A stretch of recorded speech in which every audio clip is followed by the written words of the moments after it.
Good morning, everyone. I'd like to call this meeting to order. If you could please stand to the pledge. I pledge allegiance to the flag of the United States of America and to the republic for which it stands, one nation, under God, indivisible, with liberty and justice for all.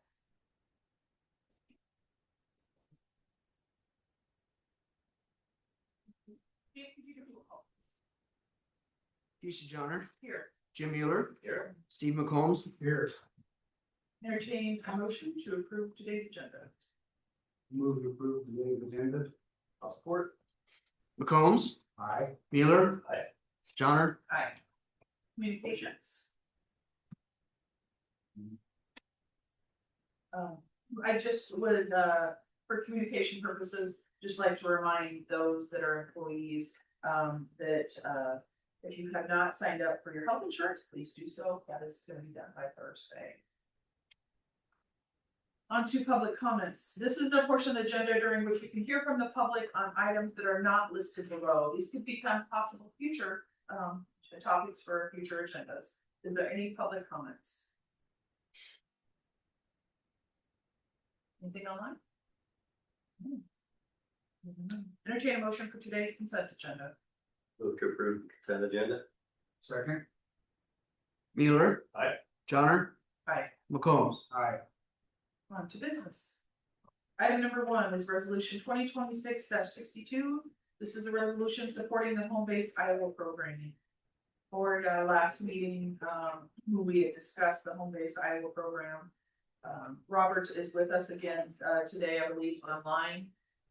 If we have any further questions in regarding this, thank you, Jake. Thank you, County Attorney's Office, for with any assistance in regarding this resolution.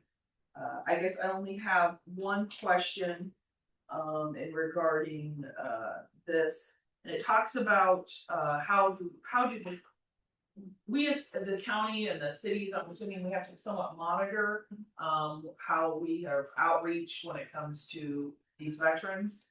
And I guess I would like Robert to ask, how do other cities and counties do that? Because I would assume if the city doesn't have Veterans Administration, person, how do they monitor that? Yeah, that's a good question. So as far as you mean monitoring, when a veteran, when we're going outside of the state, we're meeting with veterans, and let's say they're interested in certain counties. When they actually do, you're going to have a point of contact, whoever that's going to be within your county. So whether that typically we see it's the county VSO, because it's a great starting point for veterans that are moving to your county, just to be able to have a touch point with the county VSO. We would just like to know if there are any incentives or any veterans that are moving to your county that we're aware of that. So we have a form, but it can be as simple, just letting us know, like, hey, so we are working on, like every 6 months we'll send out like a form just to like, hey, how many veterans that you have, contacted or have taken advantage of some of the incentives from Home Base Iowa, and you're just letting us know. So we would be sending out a biannual form to all the counties. So it's not going to be a difficult process, just letting us know if there's any veterans that are taking advantage of your incentives. So just letting us know through that form. Board, I think it's important that Bob, our VSO officer, is with us today, and I think that I want to make sure that he doesn't have any questions, and if you guys don't have any questions.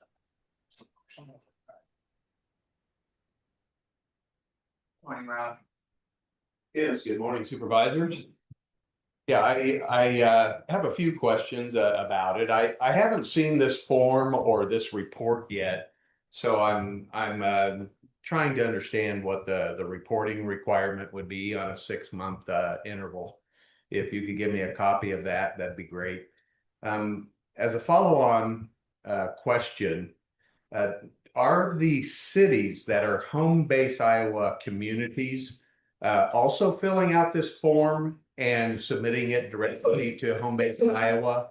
Or is that something that we would assemble and consolidate at the county level? Yeah, good question. So yeah, the cities, right now it's just the form is being filled out when there are veterans that come in from the county. So everyone has the form. But my thought was it'd make more sense to do it on a 6-month basis as opposed to um, I think that'll provide more clarity doing it on a 6-month basis if we send it out. Right now, it's kind of on the county level or the city level to, if they do meet a veteran, that they share that out with us.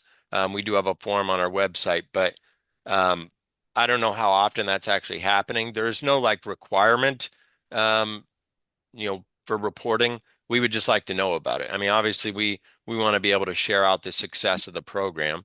But in terms of like an actual requirement, there is no requirement for reporting. It's just something that we would like to be aware of, as on the state level, just so we could share out the success that each county is having.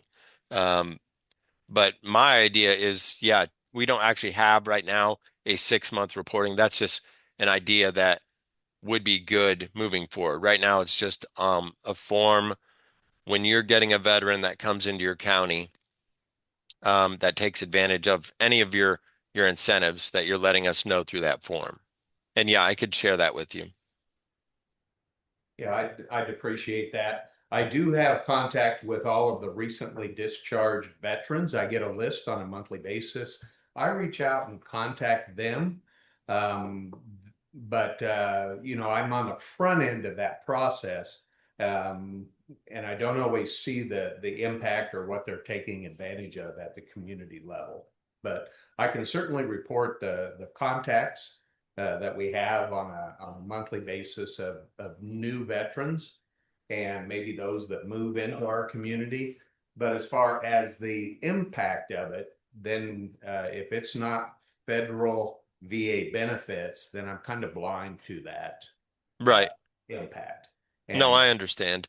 Really, from a state level, we do have a reporting for any veterans that take advantage of state level, like the $5,000 first time home buyer credits. Like we have reporting for that. But as far as the county level, that's really, I guess the reporting is just on the county. If you do yeah, if you're able to share that out, any veteran that, kind of moves to your county, that would be helpful for us to know, any veterans that are moving to the county, let's say from outside of the state. But yeah, could I get a list of your contacts for the home base Iowa communities in Marion County? yeah, I could share that out with you. Yeah, for the communities, that would help me. I would share my list with them to push that information outward for them to reach out. And do you find those individuals, those contacts, are they economic development office or are they in? I'm just wondering who those contacts are. Like in terms of like home base Iowa, like once you become a home base Iowa community, that point of contact's going to be whoever you designate. So it could be the county veteran service officer, or it could be whoever is willing to, provide information to those veterans that are interested in moving to Marion County. So it's really up to you as a county who you designate as the point of contact um, for you know, the designation. Does that make sense or no? Yeah, it does. Thank you, Robert. Yeah. For the supervisors, I think it's kind of a two-part process here. At the tail end, we talk about the agencies that are responsible for the home base Iowa program. Of course, the VA office probably take a lead to that, but maybe economic development or HR or some other entity that understands the impact would be helpful for reporting at the 6-month intervals. Yeah, I that's guess That's a good idea. That's- Board, I wanna hear what your guys' thoughts are, and thank you, Robin. Thank you. Yep. Okay, thoughts regarding, so, I think the community have their own point of contact already. That's what I'm under hearing anyway. I think it's just Pella that had the home base project in Marion County. I don't know of any other cities unless I could be wrong. And I'm not for sure how they're reporting, but it sounds like they're reporting something rather new that they're wanting to initiate. I guess when I look at the program, I don't want it to be so cumbersome that everybody's thinking, oh, now we got another report we have to do, and or we have to jump through a bunch of hoops. Because ultimately we want to encourage people to live here, but we're also not. I don't want it to be a situation where we're bugging people too, right? You know, so I think we have to be careful on that.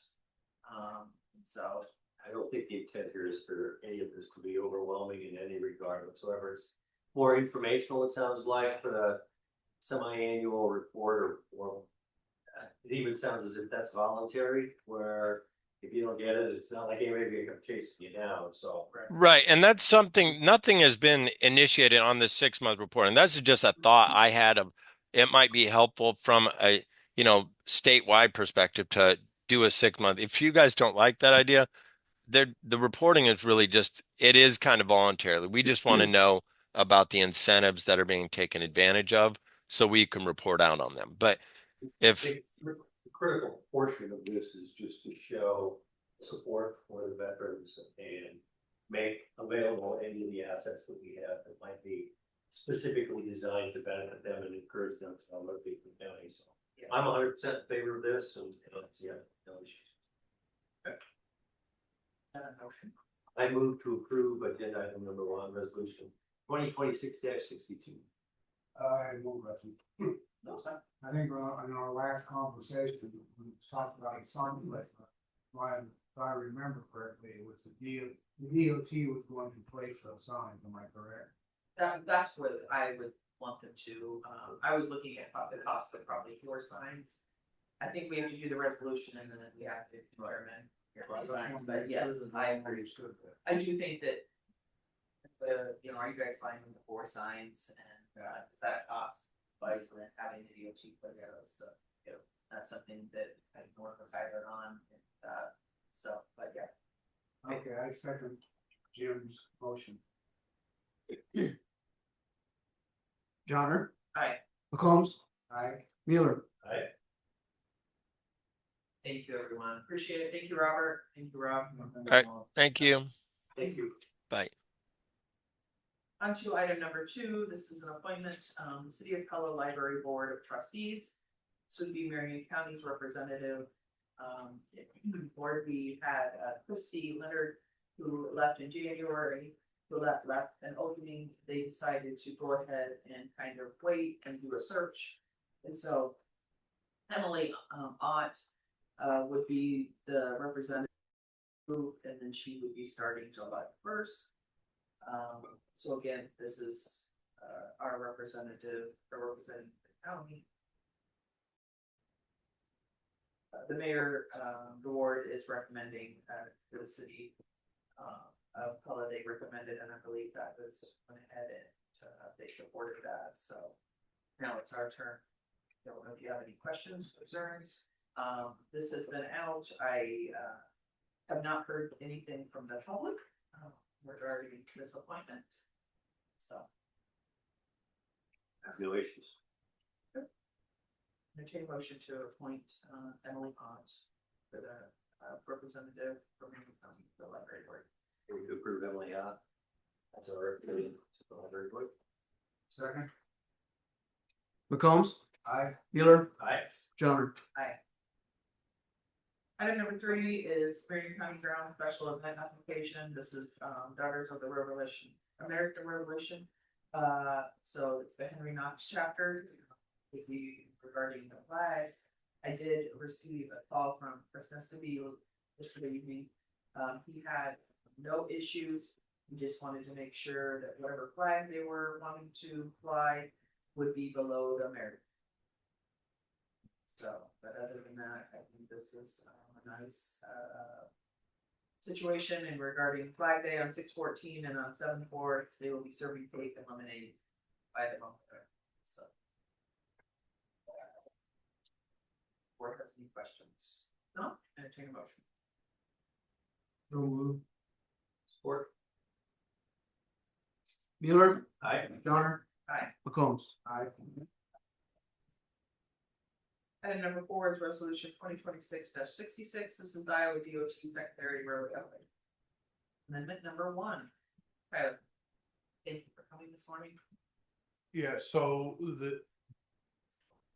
this is the Iowa DOT's budget amendment for FY, or my proposed amendment for FY 26. So the current fiscal year to be amended for unrealized expenditures from FY 25 in relation to the Junction 92 project in totality. You will see a similar budget amendment, although not exact. I'll explain that in a second with Jake. Or through the auditor's office for a county budget amendment. More for consistency and clarity, I guess, because with the county amendment, it's my total budget, does it exceed even by $1? We have to do a budget amendment. That may actually not happen. For the DOT budget, we have 4 main categories. If I exceed any one of those categories by more than 10%, we have to do a budget amendment. I'm going to exceed one of those categories by more than 10% because of a large amount of dollars unspent in fiscal year 2025. Did not budget for those in 26. Have since budgeted more in FY 27 because the project is going to drag on again past July 1.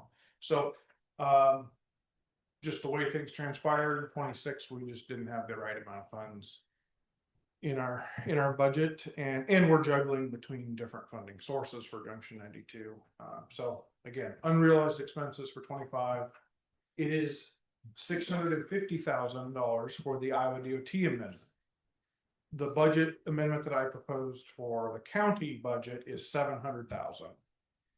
The DOT's budgeting software did not allow me to put 700 in because it showed a negative balance for our fund, because it's still using budgeted numbers from FY 25. Don't ask me why. That makes no sense to me, why they're still using budgeted numbers from June of 2025 and not actual. But I have a $1.2 million bridge that didn't get done in that fiscal year, plus almost $900,000 of Junction 92 funds that didn't get expended. So obviously that is skewing my bounds. But that's why this is $650 for the DOT budget, and the counties will be $700. But I'd already submitted $700 to Jake. So, and it does not matter that they are different. Sometimes our budgets even vary slightly because of timing on things over here. So, any questions related to that? I just think it's important that the public understand that this isn't more money being spent, this is money that wasn't budgets, so. So, yeah, it's just, when you do a budget and then it's not able to work out, such as Junction 92, it delays things, so. Part of the, I don't want to say game we play, but it's part of the juggle that we have to do budget years and things. Paperwork. Yeah. Billing process. So, I have no issues with this, I do appreciate the further explanation. Board, if you have any questions, if not, we'll take a motion. No, for questions. I make a motion to approve resolution 2026-66. Support. Johnner. Aye. McCombs. Aye. Mueller. Item number 5 is resolution 2026-63. This is the acceptance of the discontinued City of Swan Road right of way. Before us is The list of our own. documents and Tyler is thank you, Tyler, for working on this. I do think it is important, so everybody knows in the county, and actually the citizens of Swan know unincorporated the Yeah. township area. So, but yes, So Keisha, Jared, Ross, we've had various discussions throughout the last 6 months or so, with the discontinuance pending and then ultimately happening. And ultimately receiving records from the city of Swan in, I think it was mid-March. How do we handle this? Iowa code does give the authority for county board of supervisors to alter, establish, accept roads, vacate roads and whatnot. Those are referenced in applicable sections or referenced in the resolution. I don't know that this is mandatory that we do this, but I think for let's say bookkeeping and records, what is it that Marion County is accepting from Swan for right of way? To the best of our knowledge, like Steve said, we've done the research, we've confirmed with the real estate office that they are, with Ann at the Ashley's office. To the best of our knowledge, these are the rights of way that we have in Swan as a result of the discontinuance. And I think that is important that we clarify what is right of way. And then if questions come up in the future, we can say, here's what we as the county know to be. If there are documents that we are not aware of that show something different, then we can deal with those in the future. I think Steve, you've probably been a part of some of that. Something comes forward that the county doesn't have record of, and okay, well, let's just vacate our interest and be done with it. Even if it might not be the county's with those records, we can still vacate and just. I'm not saying that'll happen, Right. but we have provisions in the future if there are discrepancies or things here that are incorrect. But I feel for the time being, at a point in time, as a result of the discontinuance, these are the right of ways that Marion County is saying are public road right of way. I think it's very right of decision, not to remember years ago when we put all that stuff together in files and we referenced that quite a bit. Yes, So this would allow them to know also what, like, for snow and removal and stuff so like that. That's what I wanna also make sure. that's gonna be the next agenda item. Okay, So this is what is right of way. Just because it is right of way does not mean that we are maintaining it as a road. We have other examples of this in subdivisions. Let's say Knoxville Estates, for example, or Hunter's Ridge. Hunter's Ridge is not like that anymore. Hunter's Ridge is a good example. Let me use that example. There was right of way. It was not accepted by the county, but it was platted as right of way. Recently, all but one road right of way was county right of way and accepted for road maintenance. That remaining right of way was improved. They decided to develop it, and the county accepted that right of way and ultimately accepted that road for road maintenance. Yeah, just because they subdivision or any road system is platted, does not necessarily mean that it belongs to the county. It has to be accepted. Correct. Knoxville States, we have right of way that's accepted, but is not an improved road. It is just grass. It's unimproved. It doesn't have the shape of a road necessarily, but we have right of way in some cases there. Some we have vacated since the original plans. I don't know. Do you have anything to add? I think it's a good idea. so, okay, so, just so I can make sure myself and the public understands. Okay, what is the orange then? The So the orange. colors just represent different widths that we confirmed with Ann and through surveys, through recorded documents, through plats, whatever record we received from the city of Swan that we went into. So again, doing our research to the best of our knowledge, these are the right of ways and the widths currently known to Marion County. Different colors or just different widths. Yes. Logical. And these are not legal definitions, like a legal description. These are just a depiction for your reference. And I agree, I think this is a good thing to do, just clear it out, make sure that it's. Even a licensed land surveyor would have to research these records before. You know, And we do have quite a bit of survey here that we reference to come up with a lot of this. There's quite a bit of legal survey that has been done in Swan. Yeah, no, I have no issues, and I do think that this is important. That's everybody's lead on, so. And this is just coming to you in May because the discontinuance was official at the end of December. We did not, we were starting to do our research. You know, the recorder's office has documents, Ann has documents. We have access to surveys, but we really wanted to see what did Swan have in their files? Did they have records of vacation of alleys or roads or streets that we needed to reference? By the time we got those in March, had time to sort through 20 boxes or whatnot of information, then that's why we're coming to you now. We've done all that research. The due diligence has been done. I can tell you that it is quite a process. In my career, my former career, I've spent many hours in the basement of the courthouse. Yeah. Digging through records. So thanks to Brian and Ann for working through I was this. gonna say, thank you, yeah. About all the boxes, yeah. Okay, nope, have no issue, and I'm grateful for this, so. No further questions, entertain a motion for resolution 2026-63. Move to approve resolution 2026-63. Massey. McCombs. Aye. Mueller. Aye. Johnner. Aye. Okay, on to item number 6, which is resolution 2026-64. This is the acceptance of the roads of discontinued City of Swan. So similar to how we handle let's say a subdivision such as Hunter's Ridge comes with a road that meets county standards, we would accept that.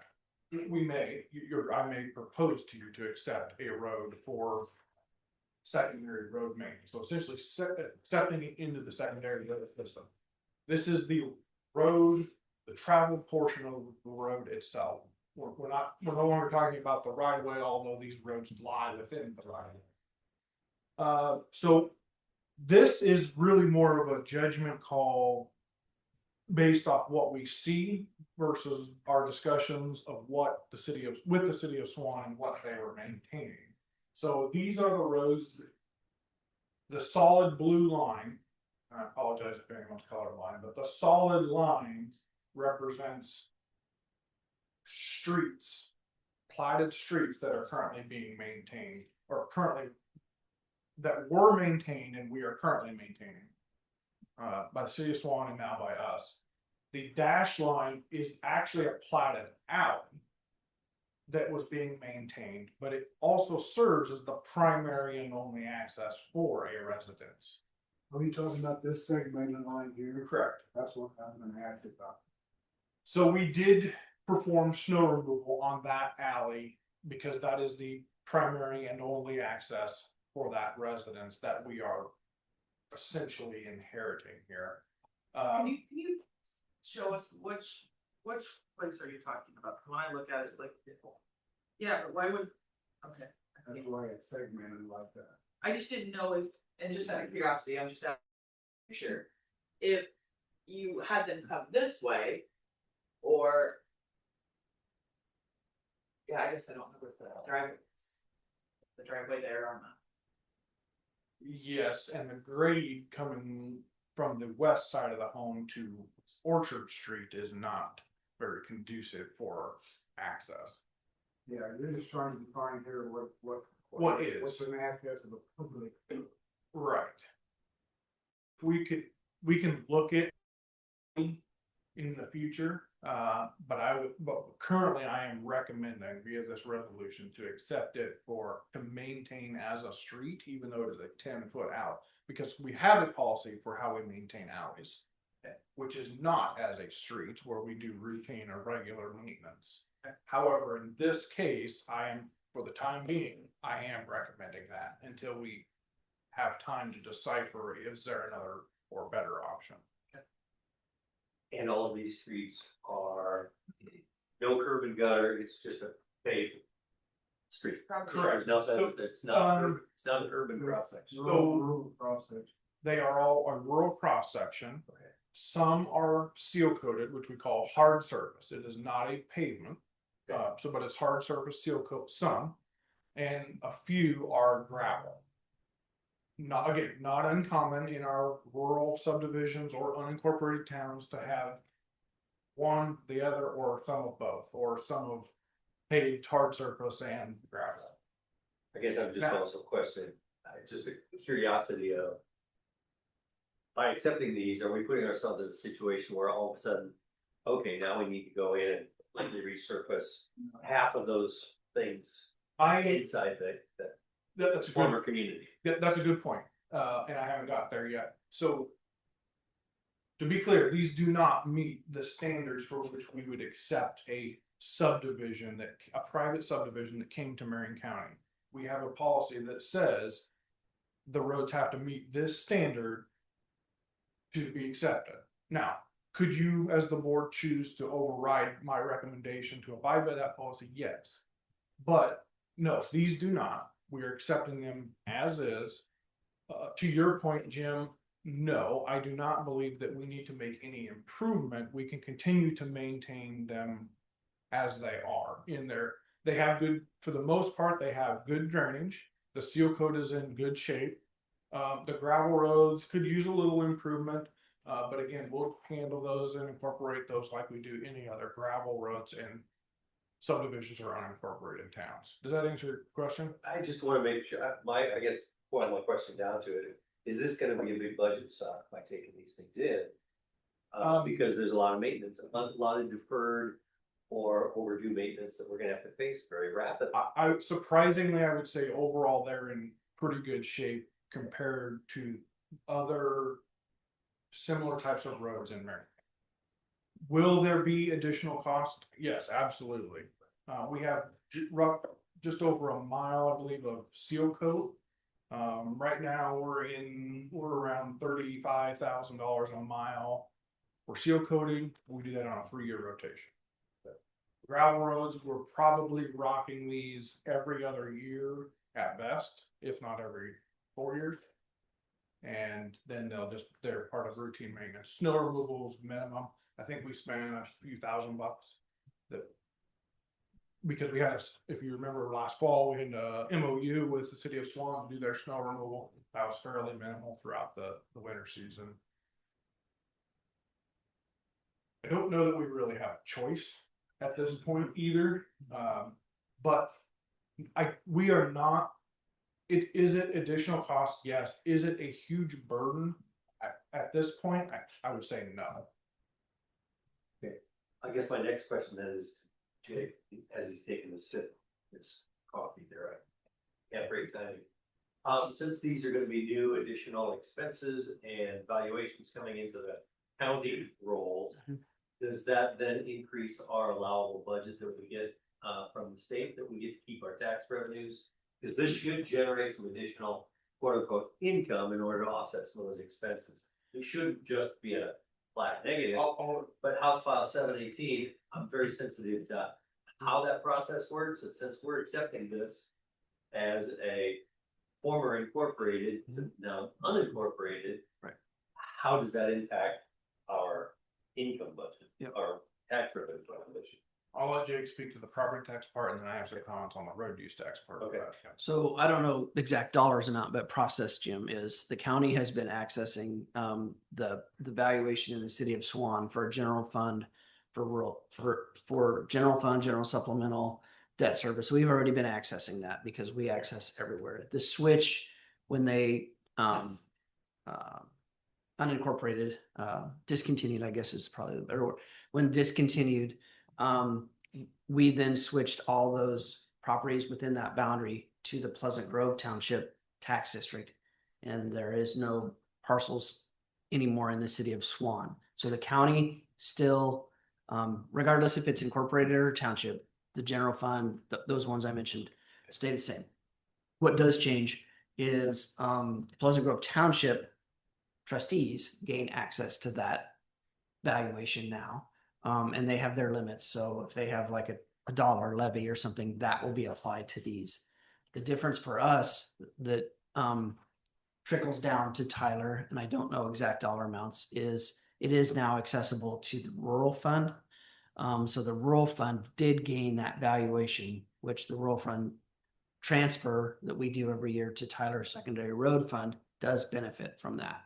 I don't recall the value. I mean, it's not great value, but it was also there. I mean, there's multiple homes and some, are much more extensive than others. So that does go to the county as new trickle. Is that the right word?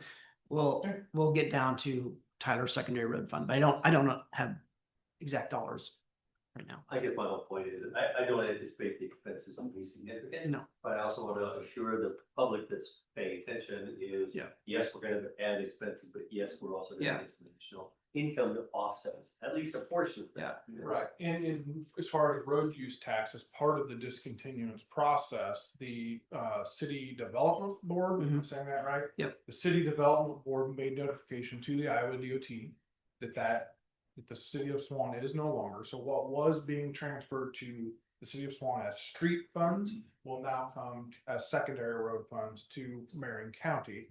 And then annually, we also update through our Iowa DOT annual update is what it's called.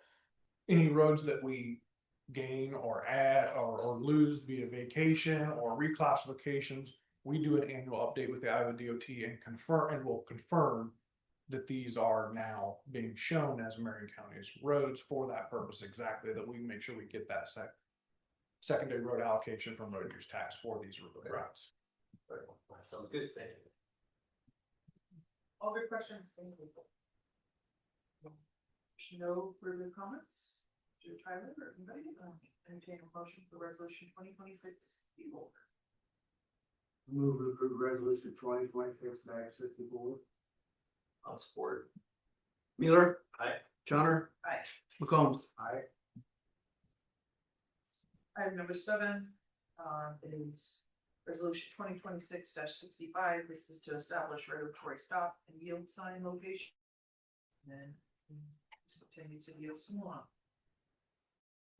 So now, per your these roads are Marion County secondary roads. And any regulatory sign that we have, for it to be enforceable essentially as a regulatory sign, so we're talking any black and white signs, red signs, stops, yields, speed limits, weight limits, those sorts of things are regulatory signs. We have to have adopted by resolution. 2006 resolution gave me the authority to maintain the record of where stops sign and yield sign locations are. It used to be in an ordinance, and now it is via resolution allowing the county engineer to maintain that record. So we don't have to change an ordinance every time we add or change a regulatory sign. Jake always reminds me of that.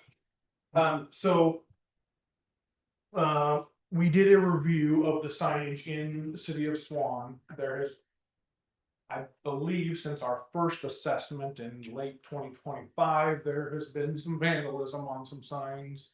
There's been some that have disappeared. Regardless, we did our own assessment then and again here recently on what's where, what do we need. To establish stops and yields, we do an engineering analysis. I will say it wasn't as thorough as it normally would be because there's some discrepancies in traffic count. They're showing very strange traffic count numbers on the Iowa DOT traffic count map. So I kind of threw that part of the equation out of my engineering analysis because it's in no way accurate. So I also weighed fairly heavily what the current signage is, so we didn't go in and make a bunch of drastic changes and all of a sudden we have people that are used to stopping, blowing through an intersection or vice versa, I guess. So that weighed fairly heavily in my evaluation of the city and the intersections. It's all low speed.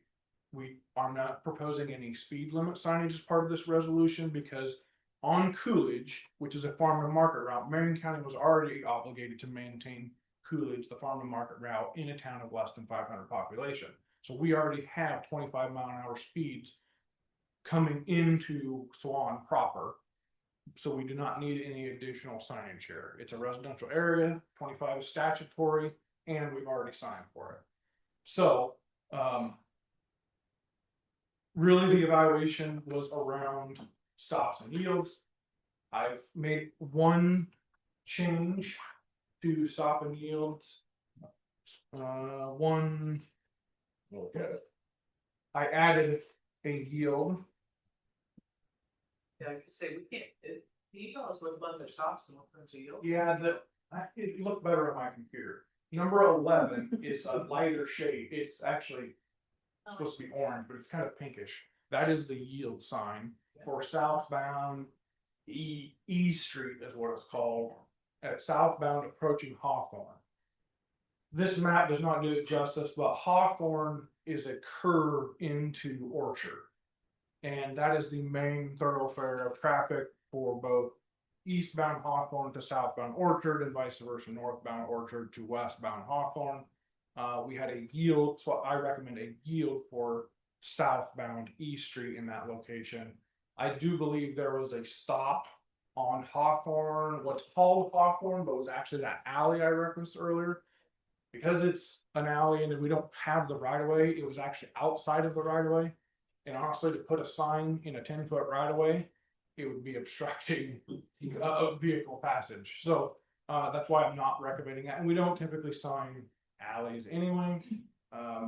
Due to the nature of that intersection, I didn't believe somebody could come out there at a speed that would be detrimental to anyone on Hawthorne or Orchard. The other ad was at Hawthorne and Shook. So I added the yield, number 11, and I added a stop at Hawthorne and Shook, because Shook to Hawthorne again is the main thoroughfare, more of a curvature, where Hawthorne is teeing in to that curvature.